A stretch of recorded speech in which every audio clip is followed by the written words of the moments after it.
കൂട്ടുകാരെ, ഇന്നത്തെ കഥയുടെ പേരാണ് പാമ്പിന്റെ വങ്കത്ത.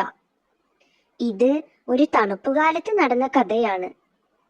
ഒരു പാമ്പ് ഒരു കൊല്ലന്റെ പണിശാലയിലേക്ക് കയറി ഒരു മൂലയിൽ ചുരുണ്ടുകൂടി കിടന്നു. ടൊം! പാമ്പിന്റെ പുറത്ത് ഒരരം വന്നു വീണു. പാമ്പിന് നന്നായി വേദനിച്ചു. അത് ദേഷ്യപ്പെട്ടു. ആരാണ് ഈ ധിക്കാരി? തന്നെ ഉപദ്രവിച്ച ഇവനെ ഒരു പാഠം പഠിപ്പിച്ചേ തീരൂ, പാമ്പ് തീരുമാനിച്ചു. പാമ്പ് ദേഷ്യത്തോടെ ആ അരത്തെ കടിച്ചു. കടിയുടെ ശക്തി കൊണ്ട് പാമ്പിന്റെ വായ പൊട്ടി ചോര വന്നു. പക്ഷേ വിഡ്ഢിയായ പാമ്പ് വിചാരിച്ചു തന്റെ ശത്രുവിന് പരിക്ക് പറ്റുന്നുണ്ടെന്ന്. അത് പിന്നെയും പിന്നെയും അരത്തിൽ കടിച്ചു. ഓരോ തവണ കടിക്കുമ്പോഴും പാമ്പിന്റെ വായിൽ പുതിയ മുറിവുകൾ ഉണ്ടായിക്കൊണ്ടേയിരുന്നു.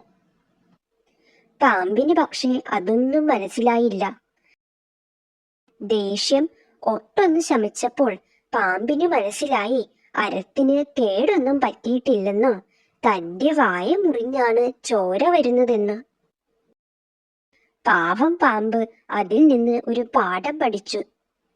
നമുക്ക് ഉപദ്രവം ഉണ്ടായാൽ പോലും അന്യനെ ദ്രോഹിക്കരുത്. കോപിക്കുമ്പോൾ നമ്മുടെ സുബോധം നശിക്കുന്നു.